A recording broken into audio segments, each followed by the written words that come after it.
students, this is the second video for today, and in this video we are going to learn about conductors and insulators.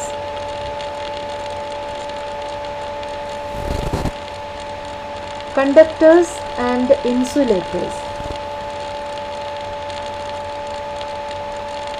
So, what are conductors? What are insulators? You may have learned this in previous classes, in class 6 or so. The material which are easily pass electricity or heat through them are called conductors. Now we are learning about heat here. So, by referring heat, the materials which allow heat to pass through them easily are conductors. Which do not allow heat to pass through them easily are called poor conductors or insulators. Poor conductors or insulators.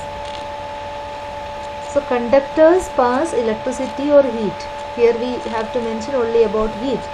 The conductors are materials which pass heat easily through them. Can you say examples of conductors? You know, all the metals are good conductors of heat. All the metals are good conductors of heat. You can prove this in your daily life many times.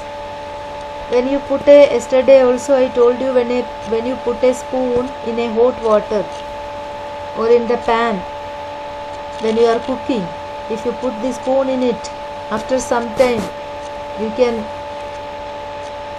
feel the heat in the spoon also. How? The heat is transferred through the water or through the food to the spoon also from the flame. The spoon is not directly in contact with the flame. Even then you can feel heat in the spoon because heat transferred, and spoon is a metallic object. So through a metallic object the heat is transferred very fastly. In same place you put an wooden spoon in the water or in the food which is heating. So pick that wooden spoon. Will you get your fingers heated up or burned? No. Or you do this experiment. You put in the same time you keep water for boiling, and in the same time you put an wooden spoon, and in the same time you put a metallic spoon in the water, and after some time you touch, don't get burned, you very carefully touch the spoon, both the metallic and wooden spoon. You can feel which one is more hotter or which one is heated up. As wood is a bad conductor, you cannot feel that the wooden spoon is hot. You do this experiment and repeat the experiment with much more objects, and be careful that you don't burn your hands or fingers. So here all metals are good conductors of heat, with some of them better than the other. Some are far more better conductors of heat. And what are bad conductors or insulators? Wood is a bad conductor. Carbonite, cotton, plastic, cork, thermocol, air, water are all bad or poor conductors of heat. They are insulators of heat. So bad conductors or poor conductors of heat are called insulators.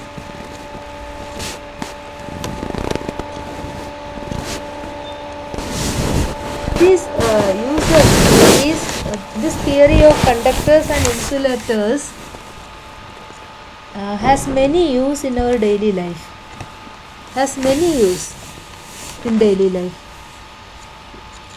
We use metals as cooking utensils because of this. Because metals are good conductors, we use metals as cooking utensils, because metals are good conductors of good conductors of heat. And we use wooden or plastic handle for holding cooking utensils. In the same time, utensils are of metal, but their handles are made of wood or plastic, because they are insulators, bad conductor of heat. So when we hold them, when we hold them, we will not burned. They do not let the heat to get transferred to our hands. Another example is use of bricks and mud for making houses. This brick and mud are bad conductors of heat. So inside of the house is always keep cool. Now air is a bad conductor of heat. As air is a bad conductor of heat,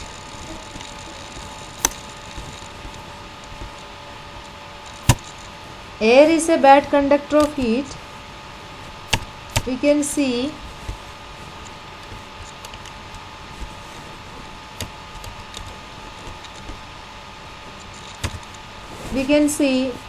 people use blankets in winter, but not in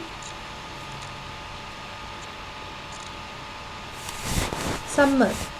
That is another thing. We will get into it. That is another thing. So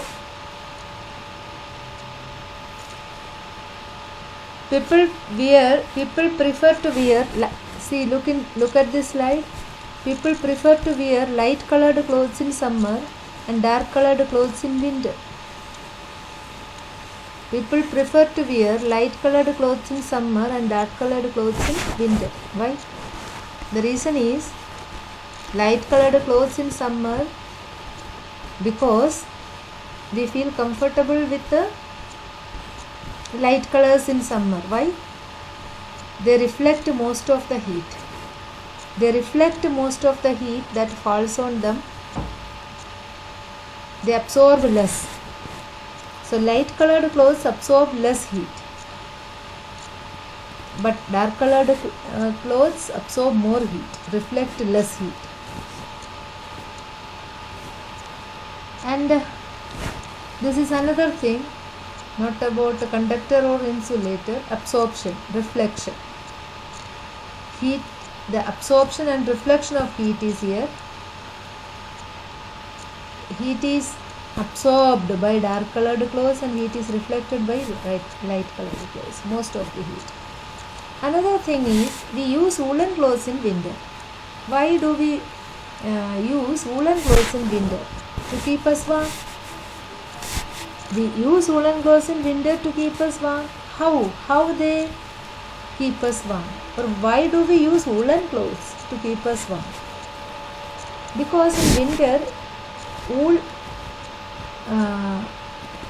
winter, there is much cold there is. The winter season is. So wool is a poor conductor of heat. How the wool is a poor conductor of heat? Because they trap air inside it. Wool trap air inside it. So the air prevents the flow of heat from our body to the cold surroundings. The air prevents the flow of heat from our body. So as air is preventing the escaping of heat from our body, we feel warm. Our body temperature maintains. So in winter season, there is very cold outside. When we wear woolen clothes, the air trapped inside the woolen clothes help to prevent our body heat to escape to the surroundings. So we feel warm. So these are two questions and answers to them. Two questions and answers to them. Give reason. So you write it down Okay, and now some other things are ice boxes are another example is ice boxes are often made as double walled containers. These all are based on air is a poor conductor of heat. Air is a bad conductor of heat. Based on this theory, these are all made. What? Ice boxes, casseroles are made up of this theory, made on this theory. They are double walled containers. A layer of air is trapped between the two walls. This air does not easily let the outside heat to reach. So the ice in the box will be remain like that. They does not melt quickly. So these are all the examples of air as a bad conductor. Air is a bad conductor of the applications, not example, applications of air is a bad conductor of heat. Vacuum flask is also an example. Air is a bad conductor of heat. So one more topic is there. Global wind patterns. The wind is always formed by the movement of air.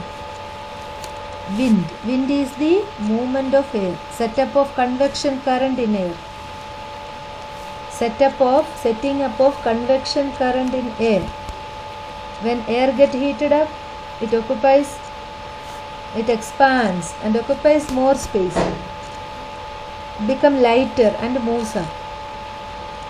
So when the air moves up from an area, the air pressure at that place get lowered. So air from the surrounding place rushes to take the vacated place. This setup of convection current is called wind. If it is very large, then it will be a storm. It will be a storm. When the air pressure in the area is very large, then it will lead to a storm. So these are all about this chapter. Now we have to do some keywords. The keywords are given here. Define them and learn them. If you don't know any, then you refer for that. Most of them are given in the videos. All the definitions are given in the videos. Listen the video carefully, attentively, and do this. Okay. Next time we will write the question answers, exercises of this chapter in the next video. Till then, bye.